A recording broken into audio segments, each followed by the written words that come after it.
गुल्ली बुल्ली आज अपने घर से दूर कहीं घूमने जा रही हैं। गुल्ली पूरी तैयारी के साथ घर के बाहर खड़ा हुआ है और गुल्ली अंदर अपना बैग लेने गया हुआ है। गुल्ली गुल्ली को आवाज लगाता है और कहता है, गुल्ली जल्दी करो, हमें स्टेशन टाइम पर पहुंचना है और रास्ते में हमें शॉन को भी लेना है। कहीं ऐसा ना हो कि हमारी ट्रेन ही छूट जाए। इतने में ही गुल्ली आ जाता है और कहता है, बुल्ली शॉन का फोन आया था, वो पूरा तैयार हो चुका है। चलो अब जल्दी से चलकर शॉन को ले लेते हैं और सीधे स्टेशन पर चलते हैं।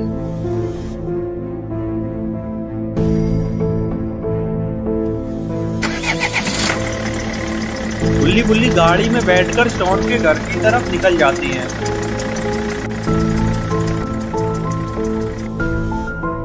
और इधर शॉन अपने घर की बालकनी पर खड़ा हुआ है और रोड की तरफ ही देखे जा रहा है कि कहीं गुल्ली बुल्ली इसे छोड़कर अकेले ही ना चले जाएं। तभी शॉन को सामने से आती हुई गुल्ली बुल्ली की गाड़ी दिखाई देती है और शॉन फौरन बालकनी से उतरकर घर से बाहर आ जाता है। ये क्या, शॉन के पास तो काफी सारा सामान है, लेकिन ये इतना सारा सामान क्यों लाया है? गुल्ली बुल्ली तो सिर्फ 2-3 दिन के लिए ही घूमने जा रहे हैं। गुल्ली शॉन से पूछता है, शॉन ये इतना सारा सामान किसका है? क्या तुम्हारे साथ कोई और भी चल रहा है? शॉन कहता है, नहीं गुल्ली, ये सारा सामान मेरा ही है। एक बैग में मेरे टोपे भरे हुए हैं और एक में स्वेटर है और इसमें बचा हुआ सारा सामान पड़ा हुआ है। क्योंकि शिमला में बहुत सर्दी पड़ती है, इसलिए मैंने काफी सारी तैयारी कर ली है। अगर तुम लोगों को भी स्वेटर चाहिए हो तो मुझसे ले लेना। गुल्ली कहता है, बहुत अच्छे शॉन, इसीलिए तो हम तुम्हें हर बार अपने साथ ले जाते हैं। अगर शॉन हो साथ तो डरने की क्या बात। चलो अब जल्दी से गाड़ी में बैठो, वरना हमारी ट्रेन छूट जाएगी। शॉन गाड़ी में बैठ जाता है और गुल्ली बुल्ली शॉन स्टेशन की तरफ रवाना हो जाते हैं।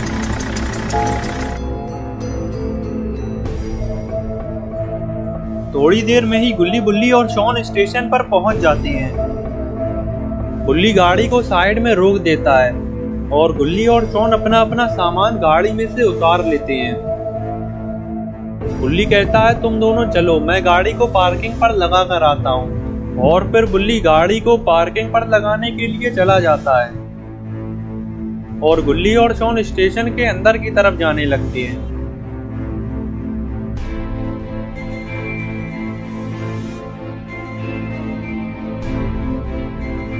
स्टेशन पर आते ही गुल्ली और शॉन साइड में खड़े हो जाते हैं और ट्रेन के आने का इंतजार करने लगते हैं।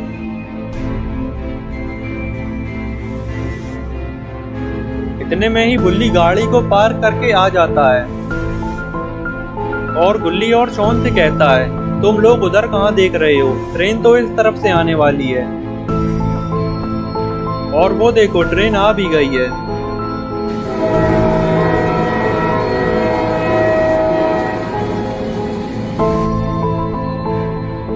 ट्रेन को आता देखकर गुल्ली बुल्ली और शॉन पूरी तैयारी के साथ खड़े हो जाती हैं और ट्रेन के रुकने का इंतजार करने लगते हैं।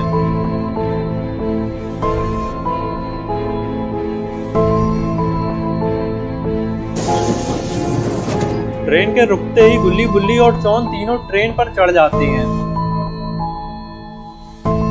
ट्रेन में काफी कम लोग हैं, इसलिए गुल्ली बुल्ली और शॉन को आराम से जगह मिल जाती है और ये तीनों पास वाली सीट पर ही बैठ जाते हैं और थोड़ी ही देर में ट्रेन चल देती है। गुल्ली के सामने एक आदमी बैठा हुआ है जो कि अखबार पढ़ने में लगा हुआ है। गुल्ली इस आदमी को ही देखे जा रहा है क्योंकि इसके कपड़ों पर काफी सारा खून लगा हुआ है, इसीलिए गुल्ली को ये आदमी कुछ ठीक नहीं लग रहा है।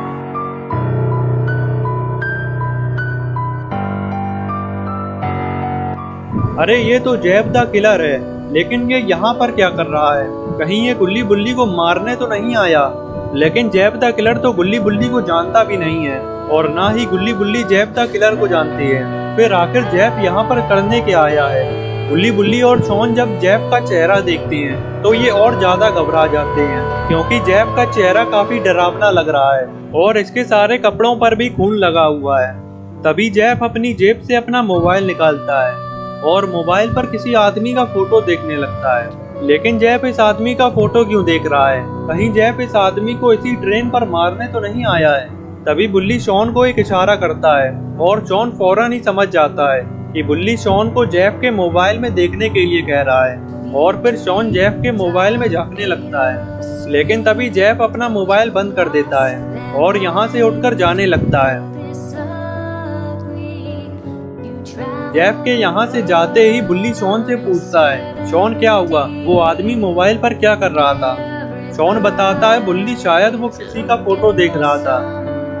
तभी गुल्ली कहता है, मुझे वो आदमी कुछ ठीक नहीं लग रहा है। उसे देखकर तो ऐसा लग रहा है कि वो 2-3 लोगों को पहले ही मार चुका है। चलो बुल्ली, चलकर उसे देखते हैं। शॉन, तुम यहीं बैठकर सारा सामान देखते रहना। बुल्ली जेफ को देखने के लिए जाने लगते हैं कि आखिर जेफ करने क्या गया है।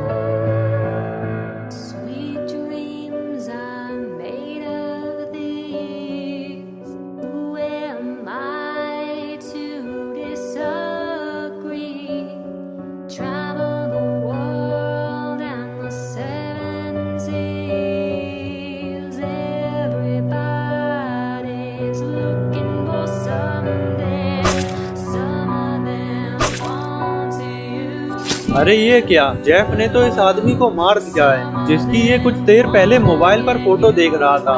इसका मतलब जेफ इस आदमी को ही यहाँ पर मारने के लिए आया था। लेकिन बुल्ली ने जेफ को ऐसा करते हुए देख लिया है। जेफ जब पीछे मुड़ता है तो ये बुल्ली को देख लेता है और ये फौरन बुल्ली की तरफ दौड़ता है।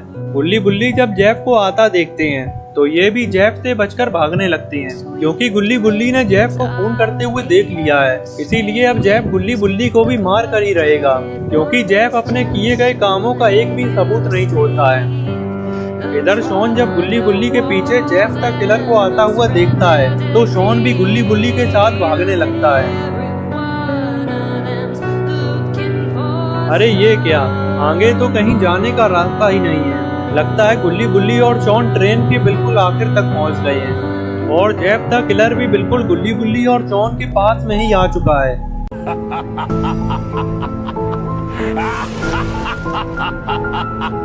जेफ को अपने सामने खड़ा देखकर बुल्ली और शॉन को कुछ समझ नहीं आ रहा था कि अब इन्हें क्या करना चाहिए। तभी बुल्ली ट्रेन के गेट की तरफ देखता है और फौरन लात मारकर ट्रेन का गेट तोड़ देता है। और फिर बुल्ली जब ट्रेन से बाहर झांकता है तो देखता है कि ट्रेन ब्रिज पर चल रही है।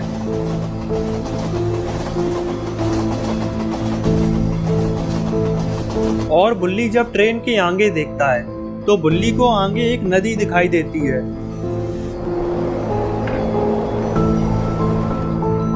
और कुछ ही देर में ट्रेन इस नदी के ऊपर से गुजरने वाली है।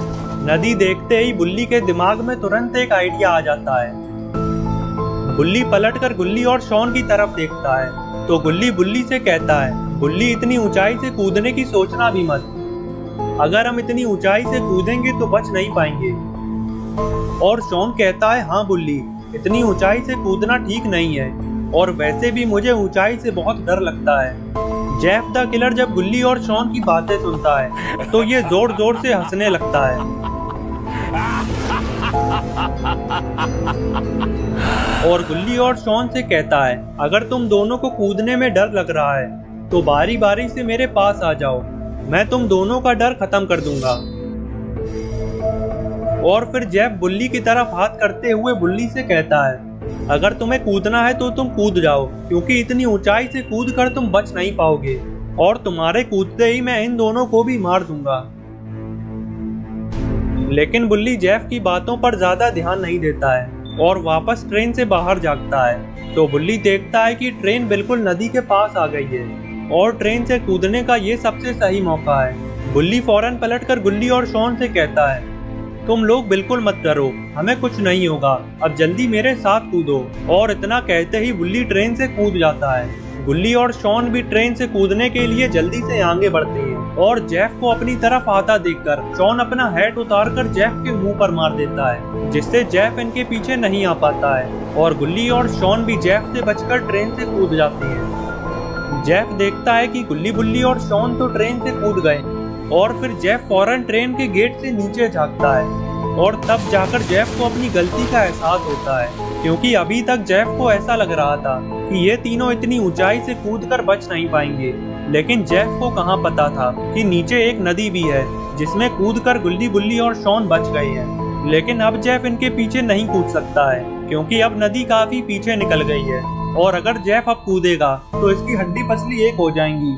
जेफ की आंखों के सामने से गुल्ली बुल्ली और शॉन तीनों निकल गए हैं। इसका जेफ को बहुत पछतावा होता है और बदले की आग में जेफ ट्रेन के साथ ही आगे चला जाता है।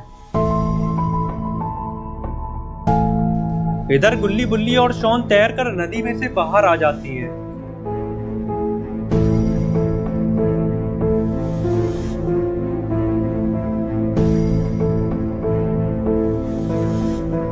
और नदी से बाहर आते ही शॉन गुल्ली बुल्ली से पूछता है, आखिर वो आदमी हमारे पीछे क्यों पड़ा हुआ था? मुझे तो कुछ पता ही नहीं चला। शॉन के पूछने पर गुल्ली शॉन को बताता है, शॉन वो कोई मामूली आदमी नहीं था, बल्कि एक किलर था और उस किलर ने उसका खून कर दिया है, जिसका उसने मोबाइल पर फोटो देखा था और हमने उसको खून करते हुए देख लिया था, इसीलिए वो हमें मारने के पीछे पड़ गया था। लेकिन अब डरने की कोई जरूरत नहीं, क्योंकि अब वो किलर जा चुका है। तभी बुल्ली कहता है, गुल्ली वो किलर इतनी जल्दी हार नहीं मानेगा, मुझे लगता है कि वो हमारे पीछे वापस इधर आएगा। शॉन कहता है, बुल्ली अगर ऐसी बात है तो हमें फौरन चलकर इस किलर के बारे में पुलिस को बताना चाहिए।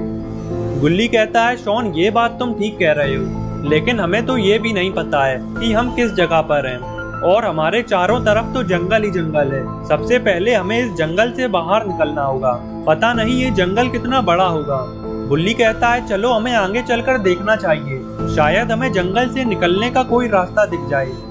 गुल्ली बुल्ली और शॉन जंगल से निकलने का रास्ता ढूंढने के लिए आगे चल देते हैं। चलते चलते शॉन गुल्ली को याद दिलाता है, गुल्ली हमारा सारा सामान तो ट्रेन पर ही छूट गया है। गुल्ली कहता है, शॉन तुम सामान के बारे में तो भूल ही जाओ, क्योंकि उस किलर ने न जाने हमारे सामान के साथ क्या किया होगा और मुझे तो लगता है कि वो हमारा सामान चुरा कर ले गया होगा। शॉन कहता है, गुल्ली ऐसा नहीं हो सकता, अगर उसने मेरा सामान चोरी कर लिया तो मेरा तो बहुत नुकसान हो जाएगा, क्योंकि मेरा काफी सारा कीमती सामान था। गुल्ली कहता है, शॉन तुमसे इतना सारा सामान लाने के लिए किसने कहा था? अब तुम अपने सामान के बारे में तो भूल ही जाओ। इतने में ही बुल्ली गुल्ली और शॉन को रोकता है और कहता है, वो देखो वहां पर एक घर है और घर से बाहर एक आदमी भी खड़ा हुआ है। गुल्ली कहता है, बुल्ली शायद वो हमारी मदद कर सकता है, चलो चलकर उससे जंगल से निकलने का रास्ता पूछते हैं। गुल्ली बुल्ली और शॉन उस आदमी की तरफ जाने लगते हैं।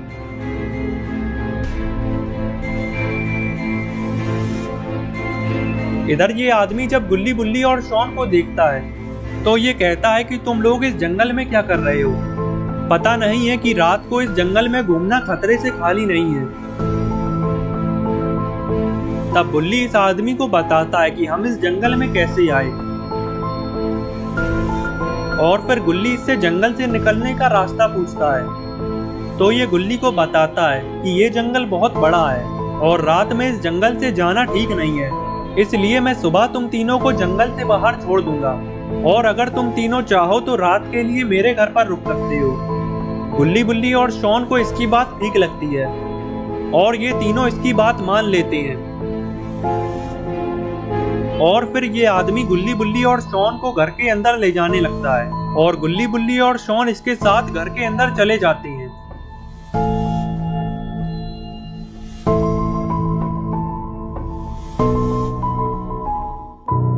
इधर जेफ द किलर गुल्ली बुल्ली और शॉन को मारने के बारे में सोचे जा रहा है, क्योंकि अगर जेफ इन तीनों को नहीं मारेगा तो ये बड़ी मुसीबत में पड़ सकता है। इतने में ही ट्रेन रुक जाती है और ट्रेन के रुकते ही जेफ ट्रेन से उतर जाता है और आगे की तरफ चल देता है। शायद जेफ का ठिकाना यहीं कहीं पर है, इसीलिए जेफ यहाँ पर उतर गया है।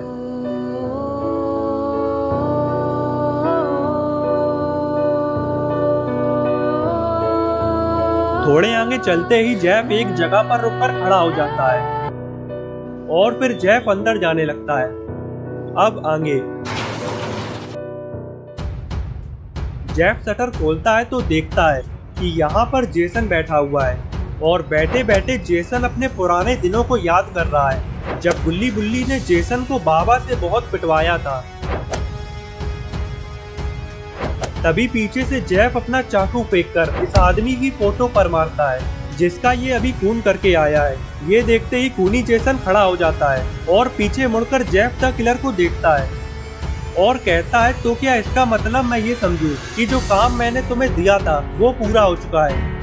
जेफ कहता है, जेसन इस आदमी को तो मैंने मार दिया है, लेकिन एक बहुत बड़ी गड़बड़ हो गई है। जेसन पूछता है, जेफ कैसी गड़बड़? मैं तो समझता था कि तुम अपना काम बहुत सफाई से करते हो, तो क्या अब तुमसे भी गलतियां होने लगी हैं? जेफ कहता है, और नहीं तो क्या जेसन, क्या गलतियां करने का ठेका सिर्फ तुमने ही ले रखा है? ये सुनते ही जेसन भड़क जाता है और जेफ से कहता है, जेफ अपनी हद पार मत करो और अब ये बताओ कि गड़बड़ क्या है। जेसन के पूछने पर जेफ बताता है कि मुझे खून करते हुए कुछ लोगों ने देख लिया है और वो वही लोग हैं जिनकी तस्वीर तुम पीछे लगाए हुए हो।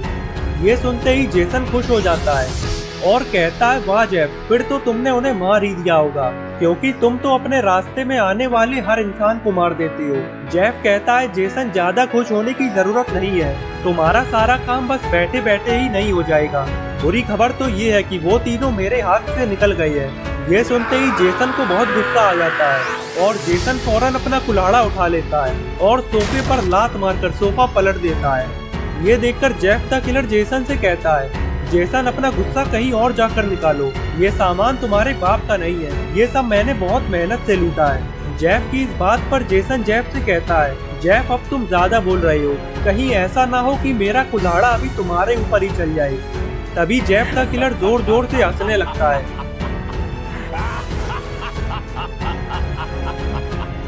और कहता है, वाह जेसन, तुम्हारे भाव तो बहुत बढ़ गए हैं। लगता है तुम्हें वो बात दोबारा याद दिलानी पड़ेगी जब तुम उस बाबा से पिटकर जमीन पर रगड़ते हुए मेरे पैरों में आ गए थे और फिर मैंने ही तुम्हें अपना हाथ दिया था।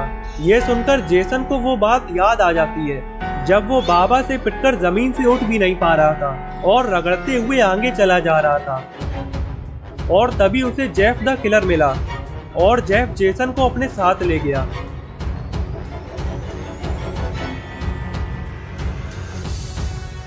ये सब याद आते ही जेसन का गुस्सा ठंडा हो जाता है और जेसन कहता है, जेफ अब ये सारी बातें छोड़ो और मुझे ये बताओ कि ये चारों कहाँ पर हैं। मैं अभी जाकर इन चारों का काम तमाम कर देता हूँ। जेफ कहता है, जेसन ये 4 नहीं 3 थे, क्योंकि इनका बाबा इनके साथ नहीं था। जेसन कहता है, जेफ तुम इन तीनों को अकेले में नहीं मार पाए तो इनके बाबा के साथ क्या मार पाओगे? चलो छोड़ो, मैं खुद ही जाकर इन तीनों का काम तमाम कर देता हूँ। जेफ कहता है, जेसन अब तुम बैठकर इनकी तस्वीरें ही देखो, क्योंकि अब इन्हें मारने का काम मेरा है, क्योंकि अब ये मेरे दुश्मन बन गए हैं और अब इन्हें मैं अपने हाथों से ही मारूंगा। जेफ की ये बात सुनकर जेसन जेफ की तरफ बढ़ने लगता है और कहता है, ये बदले की आग मुझे जीने नहीं दे रही है जेफ, इन चारों को अपने हाथों से मारे बिना चैन से सो नहीं सकता हूँ मैं। जेसन की ये बात सुनकर जेफ जेसन से कहता है, मैं तुम्हारा दुख समझता हूँ जेसन, लेकिन अब ये हम दोनों के दुश्मन हैं, इसीलिए हमें साथ मिलकर ही इन्हें मारना होगा। चलो मैं तुम्हें उस जगह पर ले चलता हूँ जहाँ पर ये तीनों मुझसे बचकर कूद गए थे। जेफ जेसन को अपने साथ उस जंगल में ले जाने लगता है जहाँ पर गुल्ली बुल्ली और शॉन कूद गए थे। जेफ अपना मोबाइल निकालता है और अपने आदमी को फोन लगाता है और थोड़ी ही देर में जेफ का आदमी एक ट्रक लेकर आ जाता है और इसी ट्रक पर बैठकर जेफ और जेसन रवाना हो जाते हैं।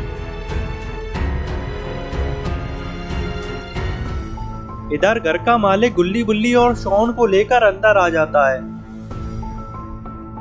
और कहता है कि तुम तीनों यहाँ पर रुक सकते हो और अगर कुछ चाहिए हो तो मुझे बुला लेना, मैं बाहर अपना काम कर रहा हूँ। इतना कहते ही घर का मालिक बाहर चला जाता है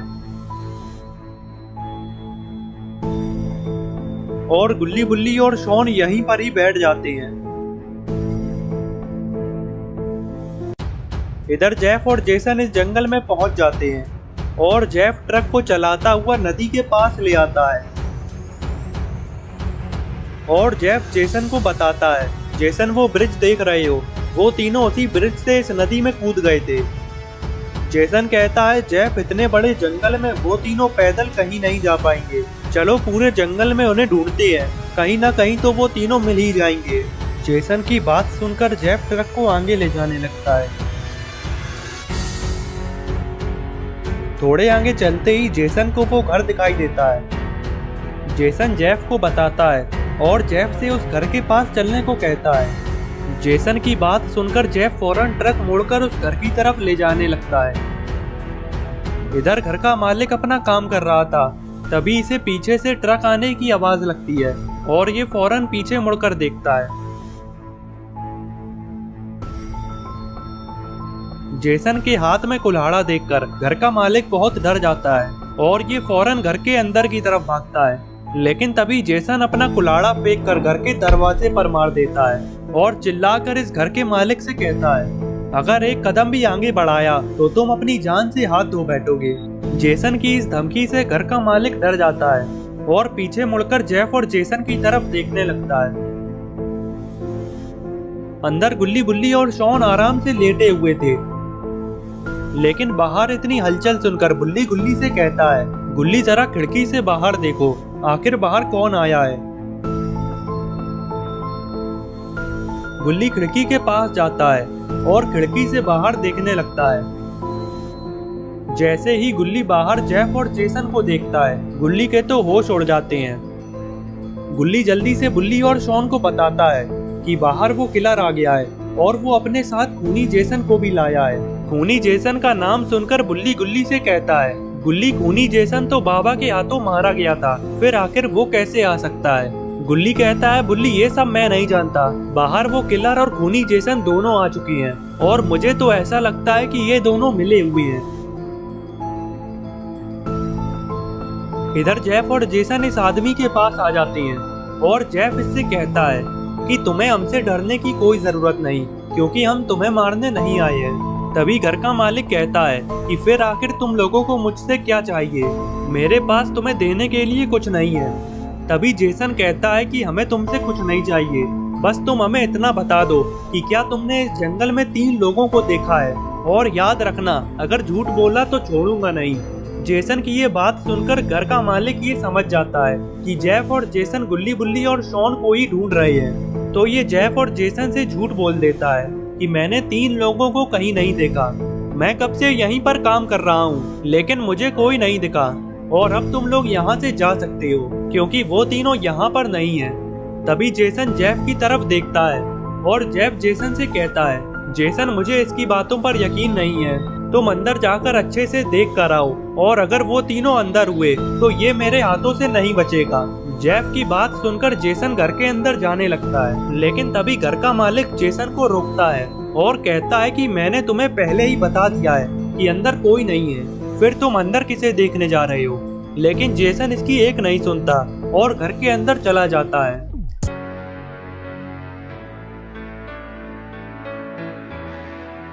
जेसन घर के अंदर आकर चारों तरफ गुल्ली गुल्ली और शॉन को ढूंढने लगता है, लेकिन ये क्या, गुल्ली बुल्ली और शॉन तो यहाँ पर है ही नहीं। शायद गुल्ली बुल्ली और शॉन जेसन और जेफ को देखकर कहीं पर छुप गए हैं। जेसन गुल्ली बुल्ली और शॉन को ढूंढता हुआ आगे चल देता है और जेसन एक कमरे में आ जाता है जहाँ पर काफी सारा सामान रखा हुआ है। अरे ये क्या, गुल्ली बुल्ली और शॉन तो इन्हीं सामानों के पीछे छुपे हुए हैं और जेसन भी इनकी तरफ ही बढ़े जा रहा है। अगर गलती से भी जेसन ने इन तीनों को देख लिया तो ये तीनों जेसन के हाथों बच नहीं पाएंगे। इधर जेफ द किलर ये सोचता है कि जेसन को काफी देर हो गई है, कहीं उसे गुल्ली बुल्ली और शॉन मिल तो नहीं गए और कहीं जेसन उन तीनों को अकेले ही न मार दे। यही सोचता हुआ जेफ भी घर के अंदर जाने लगता है। इधर जेसन हर तरफ देखता हुआ आगे आता जा रहा है और अब जेसन गुल्ली बुल्ली और शॉन के बिल्कुल पास में ही आ चुका है, लेकिन तभी पीछे से जेफ द किलर आ जाता है और जेफ जेसन को आवाज लगाता है।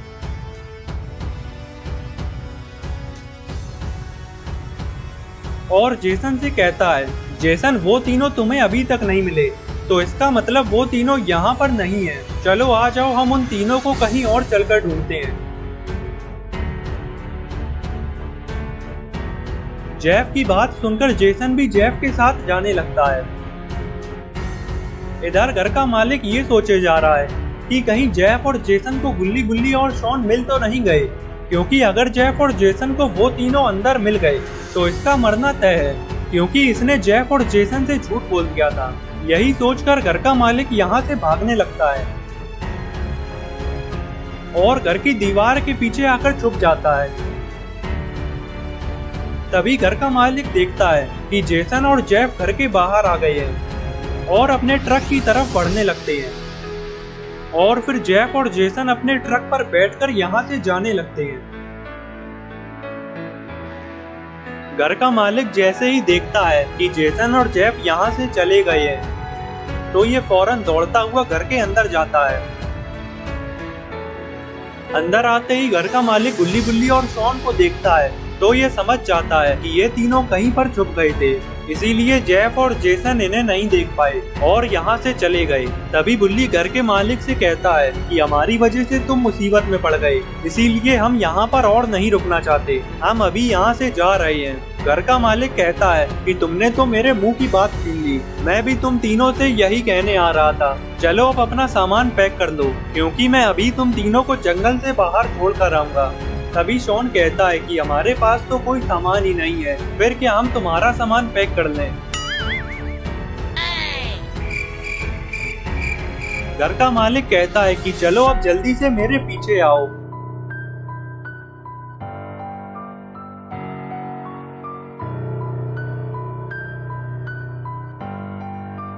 घर का मालिक गुल्ली बुल्ली और शॉन को जंगल से बाहर छोड़ने के लिए अपने साथ ले जाने लगता है। काफी देर जंगल में आगे चलने के बाद घर का मालिक गुल्ली बुल्ली और शॉन से कहता है कि अब तुम तीनों यहाँ से सीधे जा सकते हो, बस थोड़ी दूर चलते ही तुम लोगों को शहर दिख जाएगा। और इतना कहते ही घर का मालिक वापस जाने लगता है। तभी गुल्ली कहता है कि अपना ख्याल रखना, लेकिन ये गुल्ली की बात पर ध्यान नहीं देता और यहाँ से चला जाता है। और फिर गुल्ली बुल्ली और शॉन भी शहर की तरफ चल देते हैं। इधर घर का मालिक थोड़ी दूर ही पहुंचा था कि तभी ये रुक कर खड़ा हो जाता है, लेकिन ये रुक क्यों गया? आखिर इसने ऐसा क्या देख लिया? अरे ये क्या, आगे तो जेसन और जेफ खड़े हुए हैं। जेसन और जेफ को देखकर घर के मालिक को ऐसा लगता है कि ये दोनों गुल्ली बुल्ली और शॉन की ताक में खड़े हैं, इसीलिए ये बिना डरे ही इनके पास जाने लगता है। लेकिन इसे अपनी गलती का एहसास तब होता है जब जेफ इससे पूछता है कि तुम इतनी रात में शहर की तरफ क्या करने गए थे। जेफ के ये पूछने पर घर का मालिक बहुत घबरा जाता है और फौरन पीछे मुड़कर भागने लगता है। लेकिन ये क्या, जेसन और जेफ ने तो इसको दोनों तरफ से घेर लिया है। तभी जेसन इससे कहता है कि अगर सच बता दोगे तभी तुम्हारी जान बच सकती है। तो ये घर का मालिक जेसन से कहता है कि मुझे जाने दो, मैं उन तीनों को शहर की तरफ छोड़ आया हूँ, तुम लोग अभी जाकर उन तीनों को पकड़ सकते हो और अब मुझे छोड़ दो। और इतना कहकर घर का मालिक यहाँ से भागने लगता है। और तभी ये सब देखकर जेफ जेसन से कहता है, जेसन तुमने उसे मार क्यों दिया, इसमें इसकी क्या गलती थी? जेसन कहता है जेफ इसमें इसकी ही गलती थी, क्योंकि अगर ये हमसे झूठ नहीं बोलता तो अभी तक हम उन तीनों को मार चुके होते। जेफ कहता है जेसन फिर तो सारी गलती तुम्हारी थी, क्योंकि तुम्ही ने उस घर में तलाशी ली थी। लेकिन अब इन सब बातों का कोई फायदा नहीं, चलो अब जल्दी से शहर की तरफ चलते हैं। जेफ और जेसन भी गुल्ली बुल्ली और शॉन को ढूंढने के लिए शहर की तरफ जाने लगते हैं।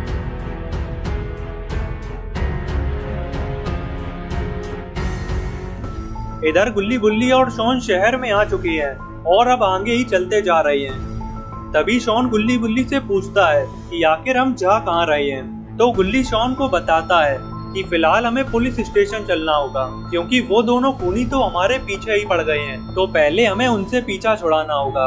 तभी शॉन कहता है कि देखो पीछे एक आदमी आ रहा है, इसी से ही पूछते हैं कि पुलिस स्टेशन कहाँ पर है। इस आदमी के पास आते ही बुल्ली इससे पुलिस स्टेशन का रास्ता पूछता है, तो ये आदमी बताता है कि पुलिस स्टेशन तो यहाँ से थोड़ी ही दूर है, अगर तुम तीनों सीधे जाओगे तो थोड़े ही आगे तुम्हें पुलिस स्टेशन दिख जाएगा। इस आदमी की बात सुनकर गुल्ली बुल्ली और शॉन पुलिस स्टेशन की तरफ चल देते हैं और ये आदमी भी वापस से आगे चल देता है। इधर जेफ और जेसन भी शहर में आ चुके हैं और गुल्ली बुल्ली और शॉन को ढूंढते हुए आगे चलते जा रहे हैं। तभी जेफ को वो आदमी दिखाई देता है जिससे गुल्ली बुल्ली और शॉन ने पुलिस स्टेशन का रास्ता पूछा था। जेफ अपना ट्रक इस आदमी के पास रोकता है और इससे गुल्ली बुल्ली और शॉन के बारे में पूछता है, तो ये आदमी बता देता है कि वो तीनों अभी यहाँ से ही गए हैं और वो अभी थोड़े आगे ही पहुँचे होंगे। इस आदमी की बात सुनते ही जेसन जेफ से कहता है, जेफ अपना ट्रक दौड़ा दो क्योंकि वो तीनों हमारे हाथ से निकलने नहीं चाहिए। जेसन की बात सुनकर जेफ ट्रक को आगे की तरफ भगाने लगता है।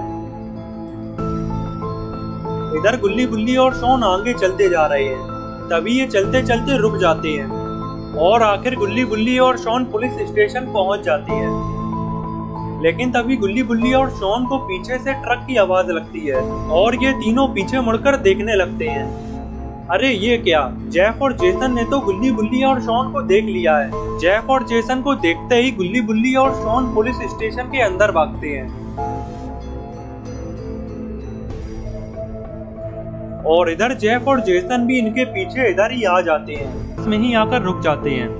अब आगे पुलिस स्टेशन के अंदर आते ही गुल्ली बुल्ली और शॉन को काफी सारे पुलिस ऑफिसर्स दिखाई देते हैं और तभी एक ऑफिसर गुल्ली बुल्ली और शॉन के पास आता है और कहता है, तुम लोग इतनी हड़बड़ाहट में कहाँ घुसे आ रहे हो। तो बुल्ली इस ऑफिसर को बताता है कि हमारे पीछे दो पागल खूनी पड़े हुए हैं जो कि हमें मारना चाहते हैं। और तभी गुल्ली कहता है कि उनमें से एक ने तो ट्रेन पर एक मर्डर भी कर दिया है और अब वो अपने एक और साथी के साथ मिलकर हमें मारना चाहता है। तभी कुर्सी पर बैठा हुआ एक और पुलिस ऑफिसर खड़ा होता है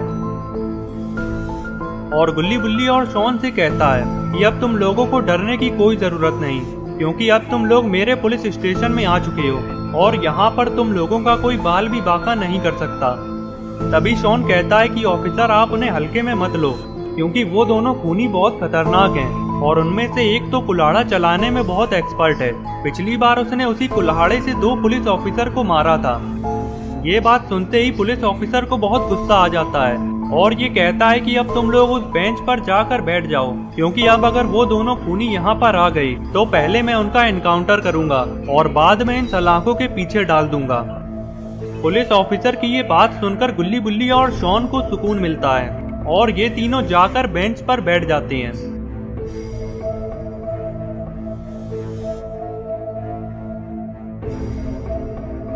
इधर जेफ और जेसन पुलिस स्टेशन के पास में ही खड़े हैं और जेफ जेसन से कहता है, जेसन वो तीनों तो पुलिस स्टेशन के अंदर चले गए, अब हम उन्हें कैसे मारेंगे।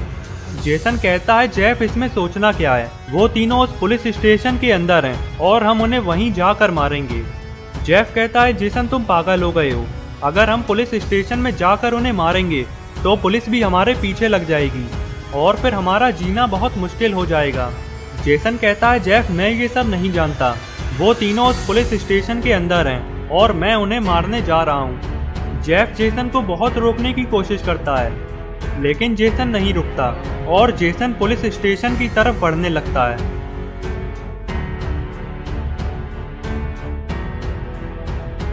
इधर एक पुलिस ऑफिसर गेट की तरफ ही देख रहा है और इसे ऐसा लगता है कि बाहर से कोई तो आने वाला है, तो ये देखने के लिए गेट की तरफ बढ़ने लगता है और तभी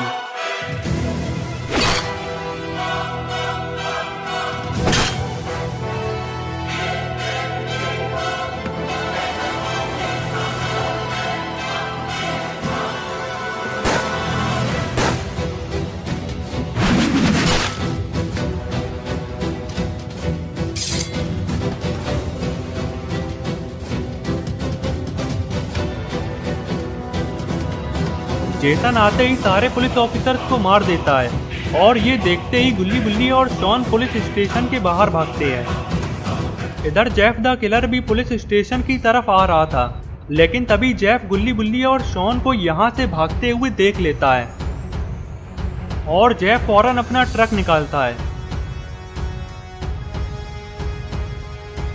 और पुलिस स्टेशन के पास लाकर रोकता है और फिर जेफ जेसन को आवाज लगाकर बुलाता है और कहता है, जेसन वो तीनों तो यहाँ से भाग रहे हैं और तुम अंदर क्या कर रहे हो। ये सुनते ही जेसन दौड़ता हुआ आता है और ट्रक पर चढ़ जाता है और जेसन जेफ से कहता है, जेफ पूरी ताकत से ट्रक दौड़ाओ क्योंकि इस बार वो तीनों बचने नहीं चाहिए। इधर गुल्ली बुल्ली और शॉन भी अपनी पूरी ताकत से दौड़ रहे हैं, लेकिन पैदल ये तीनों जेफ और जेसन से नहीं बच पाएंगे। तभी गुल्ली बुल्ली और शॉन देखते हैं कि आगे एक मालगाड़ी जा रही है। मालगाड़ी को देखते ही ये तीनों उस पर चढ़ने का फैसला करते हैं क्योंकि अब इनके पास और कोई रास्ता नहीं है। गुल्ली बुल्ली और शॉन फाटक के ऊपर से कूदकर पटरियों पर आ जाते हैं और एक एक करके मालगाड़ी पर चढ़ने लगते हैं।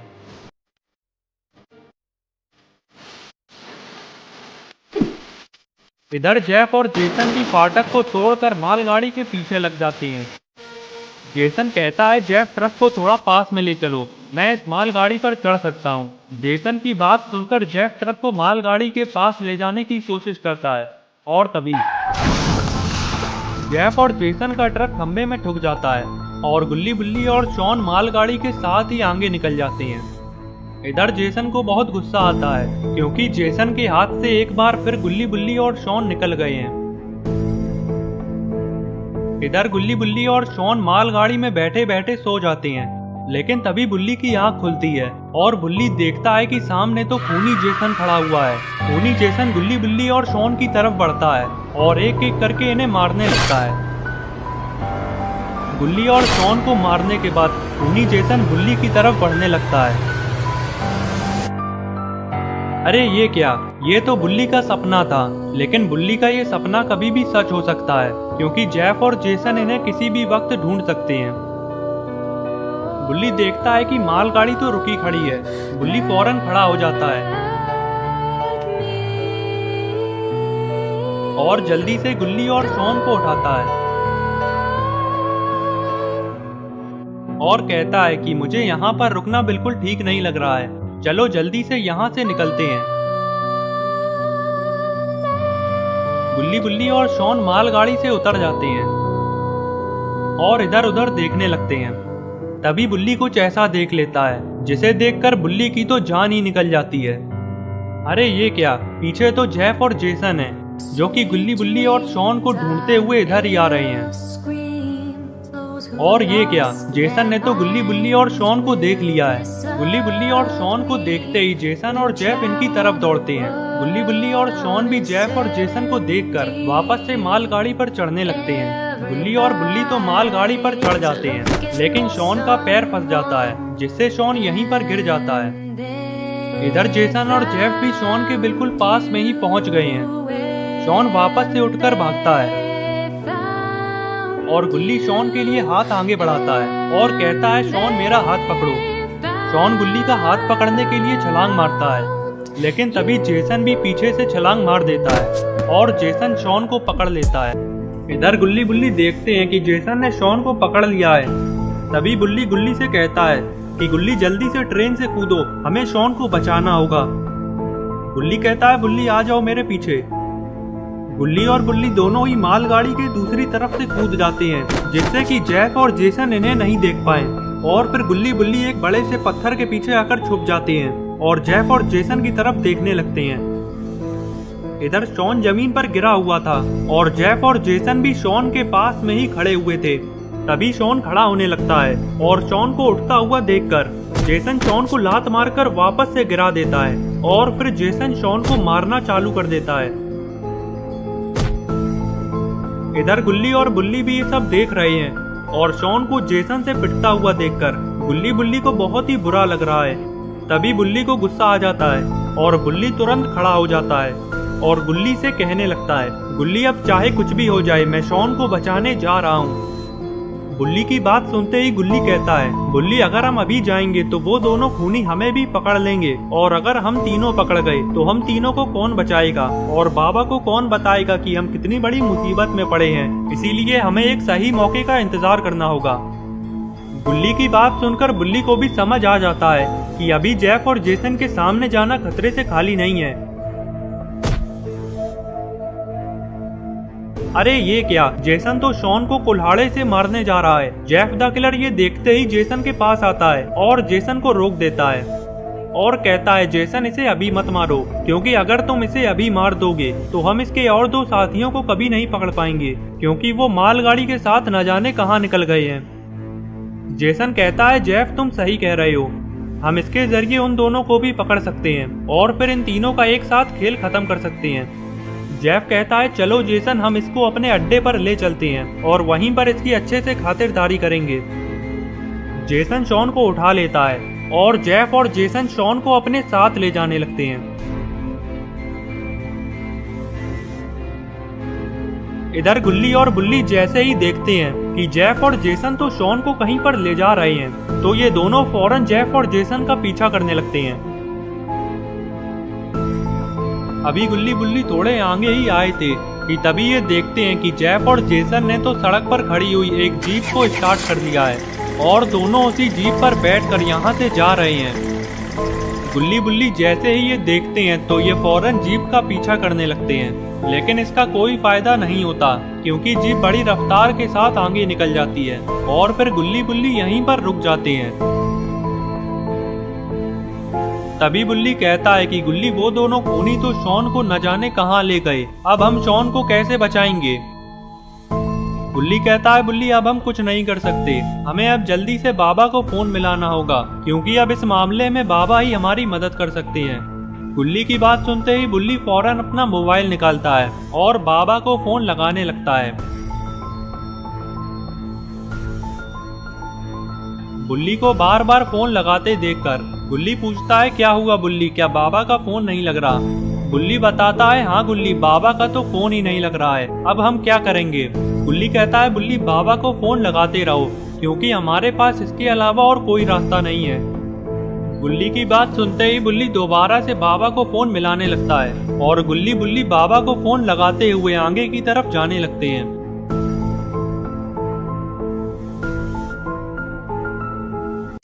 इधर जेफ और जेसन शॉन को लेकर अपने ठिकाने पर आ जाते हैं और जेफ जीप को साइड में रोक देता है और जेफ और जेसन जीप से उतर जाते हैं।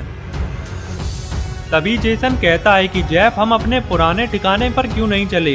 जेसन के पूछने पर जेफ बताता है कि जेसन तुम्हारी वजह से हमारे पीछे पुलिस भी पड़ चुकी है और वो अड्डा पुलिस से बचने के लिए सही नहीं है, इसीलिए हमें यहीं पर पुलिस से छुपकर रहना होगा। चलो अब जल्दी से इसको उठाकर अंदर ले चलो। जेफ इतना कहते ही अंदर जाने लगता है और इधर जेसन भी शॉन को उठाकर अंदर की तरफ चल देता है।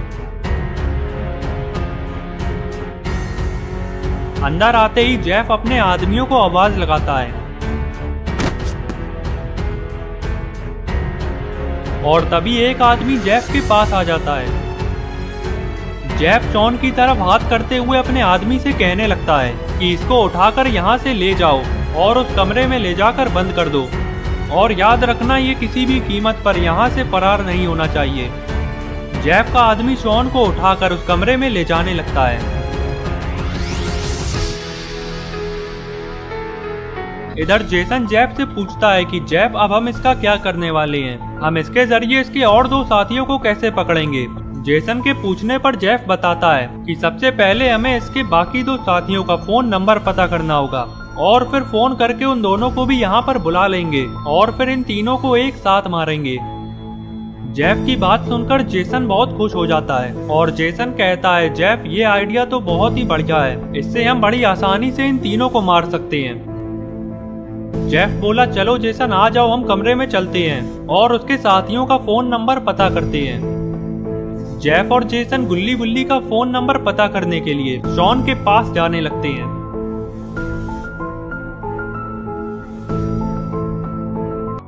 अंदर आते ही जेफ देखता है कि उसके आदमियों ने शॉन को रस्सी से बांधकर उल्टा टांग दिया है। तभी जेफ अपने सारे आदमियों को बाहर जाने के लिए कहता है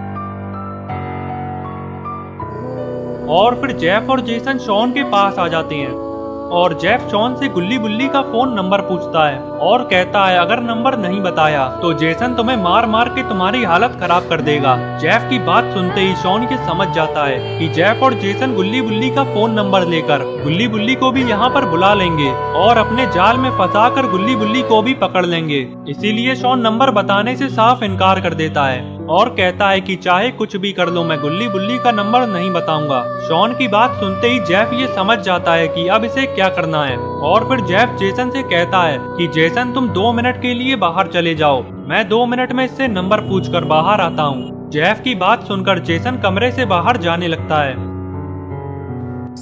इधर जेफ पास में रखा हुआ एक डंडा उठा लेता है और फिर शॉन के पास आकर दोबारा से नंबर पूछता है कि कहीं डंडा देखकर शॉन का मन तो नहीं बदल गया। लेकिन शॉन इस बार भी मना कर देता है क्योंकि शॉन को ऐसा लग रहा है कि जेफ 3-4 डंडे मारने में ही थक जाएगा और अपना पॉटी बॉय शॉन 3-4 डंडे तो आराम से झेल लेगा। लेकिन जेफ जैसे ही डंडे मारना चालू करता है तो शॉन को समझ आ जाता है कि जेफ द किलर हार मानने वालों में से नहीं है और इसको नंबर बता देने में ही शॉन की भलाई है। शॉन फौरन जेफ से रुकने के लिए कहता है और फिर शॉन जेफ को गुल्ली बुल्ली का नंबर बताने लगता है। नंबर मिलते ही जेफ कमरे से बाहर जाने लगता है और फिर बाहर आते ही जेफ तुरंत गुल्ली बुल्ली को फोन लगा देता है। इधर गुल्ली बुल्ली बाबा को फोन मिला कर थक हार कर बैठ गए हैं क्योंकि बाबा का फोन तो लग ही नहीं रहा है और अब गुल्ली बुल्ली को कुछ भी समझ नहीं आ रहा है कि अब आगे इन्हें क्या करना चाहिए। लेकिन तभी बुल्ली का फोन बजने लगता है। गुल्ली कहता है बुल्ली जल्दी देखो कहीं बाबा का फोन तो नहीं आ गया। बुल्ली जैसे ही फोन देखता है तो ये फोन बाबा का नहीं होता है और फिर बुल्ली जब फोन उठाता है तो उधर से जेफ द किलर की आवाज आती है। जेफ की आवाज सुनते ही बुल्ली ये समझ जाता है कि ये तो उसी किलर की आवाज है जो शॉन को पकड़ के अपने साथ ले गया है। फोन उठते ही जेफ गुल्ली बुल्ली से कहने लगता है कि मैं तुम्हारे दोस्त शॉन को अपने अड्डे पर ले आया हूँ और अगर तुम लोग शॉन को बचाना चाहते हो तो अगले 1 घंटे में भूतिया जंगल के बीचों बीच आ जाओ, वहीं पर मेरा अड्डा है और अगर 1 घंटे में नहीं पहुँचे तो मैं शॉन को मार दूंगा और इसके जिम्मेदार तुम लोग होगे। बस इतना कहते ही जेफ फोन काट देता है और फिर जेफ जेसन से कहता है जेसन इन्हें पकड़ने की सारी तैयारी कर लो क्योंकि मुझे पूरा यकीन है कि ये दोनों यहाँ पर जरूर आएंगे। इधर जेफ की बात सुनकर बुल्ली बहुत ही घबरा जाता है और फिर बुल्ली ये बात गुल्ली को बताने लगता है कि शॉन कितनी बड़ी मुसीबत में पड़ा है, कि गुल्ली ये उसी किलर का फोन था और उसने हमें भूतिया जंगल बुलाया है और अगर हम 1 घंटे में नहीं पहुँचे तो वो शॉन को मार देगा। गुल्ली कहता है बुल्ली अगर ऐसी बात है तो हमें फौरन शॉन को बचाने के लिए भूतिया जंगल चलना होगा। बुल्ली कहता है गुल्ली इसका कोई फायदा नहीं होगा, हमारे वहाँ पर जाने से भी शॉन बच नहीं पाएगा और हो सकता है कि शॉन की तरह हम भी पकड़े जाएं। गुल्ली कहता है बुल्ली लेकिन अगर हम वहाँ पर नहीं गए तो वो दोनों खूनी 1 घंटे बाद शॉन को मार देंगे और इतनी जल्दी तो हम अपने शहर जाकर बाबा को भी नहीं ला सकते हैं। बुल्ली बोला गुल्ली फिर तो एक ही रास्ता है कि हम में से एक को शॉन के पास जाना होगा और एक लोग बाबा को बुलाकर वहाँ पर ले आएगा। बस एक बार बाबा यहाँ पर आ गए तो बाबा सब संभाल लेंगे। गुल्ली कहता है ठीक है बुल्ली, मैं शॉन के पास जाता हूँ और तुम जाकर बाबा को बुलाकर ले आओ। तभी बुल्ली बोला गुल्ली अगर तुम पकड़े गए तो फिर तुम क्या करोगे। गुल्ली कहता है बुल्ली तुम बस किसी भी तरीके से बाबा को लेकर 1 घंटे के अंदर वहाँ पर पहुँच जाना, मैं 1 घंटे तक उनको अपनी बातों में फंसा कर रखूंगा और फिर बाबा के आते ही कोई हमारा कुछ नहीं कर पाएगा।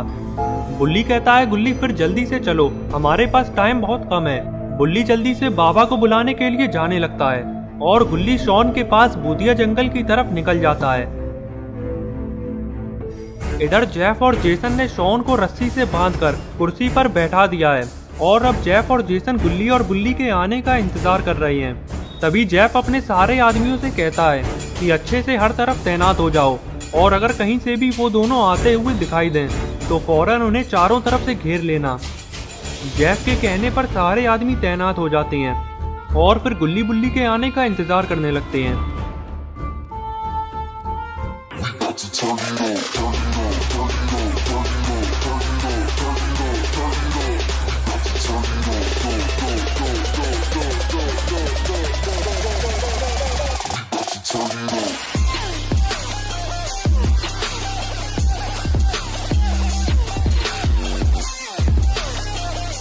इधर बुल्ली टेम्पू भगाता हुआ बाबा के घर पहुंच जाता है और फिर टेम्पू से उतरकर बुल्ली टेम्पू वाले से कहता है कि तुम 2 मिनट रुको, मैं अभी तुम्हारे सारे पैसे दिलवा देता हूँ। बुल्ली बाबा को आवाज लगाता है।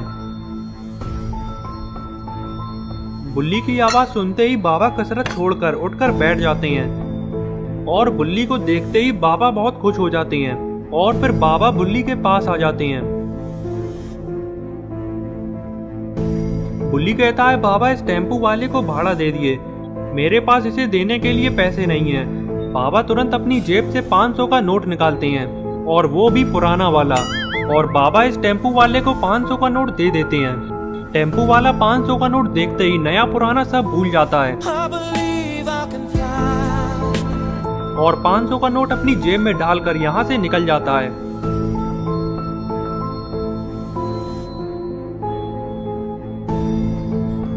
बुल्ली कहता है, बाबा आपने उस टेम्पू वाले के साथ अच्छा नहीं किया। बाबा कहते हैं, बुल्ली तुम फिक्र मत करो, जब वो लौट कर आएगा तो मैं उसे सही नोट दे दूंगा। और अब तुम ये बताओ कि आज तुम्हारा टेम्पू पर आना कैसे हुआ, और तुम लोग तो शिमला घूमने गए हुए थे, इतनी जल्दी तुम लोग शिमला से कैसे लौट आए? बुल्ली कहता है, बाबा ये बहुत लंबी कहानी है, ये सब मैं आपको बाद में बताऊंगा, बस आप इतना समझ लीजिए कि अभी गुल्ली और शॉन बहुत बड़ी मुसीबत में पड़े हैं और आपको चलकर उन्हें बचाना होगा। बाबा पूछते हैं, क्या हुआ गुल्ली और शॉन को, और अभी गुल्ली और शॉन हैं कहाँ पर? बाबा के पूछने पर बुल्ली बताता है कि बाबा गुल्ली और शॉन को खूनी जेसन और जेफ द किलर ने पकड़ लिया है, और अगर हम 1 घंटे से पहले नहीं पहुँचे तो वो दोनों गुल्ली और शॉन को मार देंगे। बाबा कहते हैं, बुल्ली मेरे होते हुए ऐसा कुछ नहीं हो सकता, चलो जल्दी से मेरी बाइक के पीछे आकर बैठ जाओ।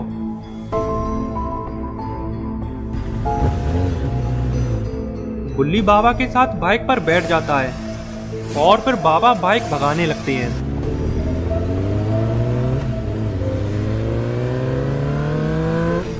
इधर गुल्ली भूतिया जंगल का रास्ता पूछते हुए भूतिया जंगल पहुंच गया है और अब गुल्ली छुपता छुपाता आगे बढ़ता जा रहा है।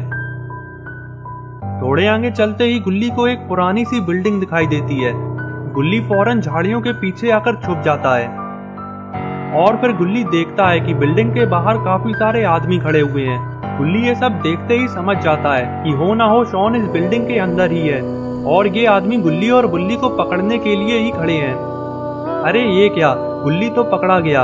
जेफ का आदमी गुल्ली के सर पर बंदूक तान देता है। गुल्ली ये देखते ही फौरन अपने हाथ ऊपर कर लेता है और फिर जेफ का आदमी गुल्ली को बंदूक की नोक पर जेफ और जेसन के पास ले जाने लगता है। इधर गुल्ली को देखते ही जेसन और जेफ बहुत खुश हो जाती हैं और जेफ अपने आदमी से कहता है कि इसका एक और साथी नहीं आया क्या? जेफ का आदमी कहता है कि इसका दूसरा साथी नहीं आया है, ये अकेला ही झाड़ियों के पीछे छुपा हुआ था। जेफ कहता है, चलो कोई बात नहीं, अब एक आ गया है तो पीछे से दूसरा भी आ ही जाएगा, चलो इसको भी लाकर कुर्सी से बांध दो। जेफ का आदमी गुल्ली को भी कुर्सी से बांध देता है और शायद अब जेफ और जेसन गुल्ली और शॉन को मारने जा रहे हैं। जेफ बोला, जेसन तुम इन दोनों में से किसी को भी मार दो, बचे हुए का खेल मैं खत्म कर दूंगा। और फिर जेसन गुल्ली को मारने के लिए आगे बढ़ने लगता है और तभी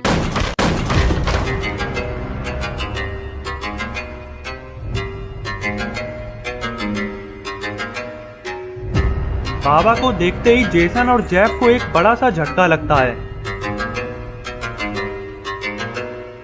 और फिर जेफ अपने सारे आदमियों को बाबा से लड़ने के लिए भेजता है।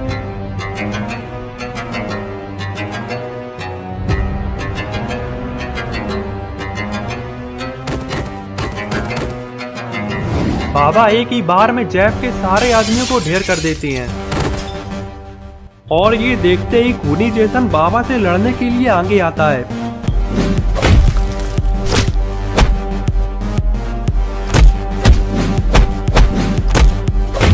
जेसन को बाबा से मार खाते देख जेफ भी जेसन की मदद करने के लिए आ जाता है।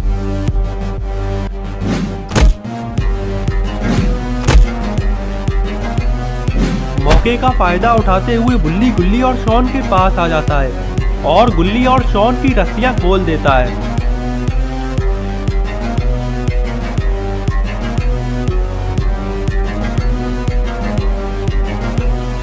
इधर बाबा ने जेफ को मार मार कर जेफ की हालत खराब कर दी है।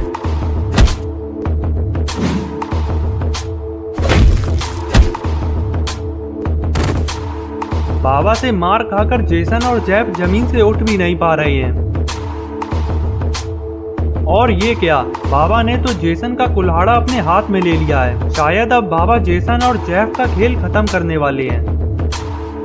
लेकिन तभी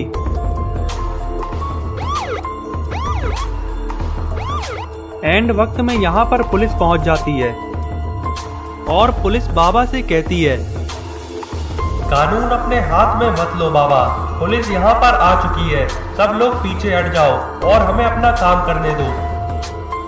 लेकिन ये क्या, बाबा तो रुकने का नाम ही नहीं ले रहे। तभी गुल्ली बुल्ली और शॉन बाबा के पास आते हैं और किसी तरीके से बाबा को रोकते हैं और फिर पुलिस जेसन और जेफ को गाड़ी में डालकर अपने साथ ले जाती है। तो दोस्तों, अगर आपको ये वीडियो पसंद आई है तो इस वीडियो को लाइक करें और चैनल को सब्सक्राइब करके बेल आइकन को दबाना ना भूलें, जिससे कि आगे आने वाली वीडियोस का नोटिफिकेशन मिल सके।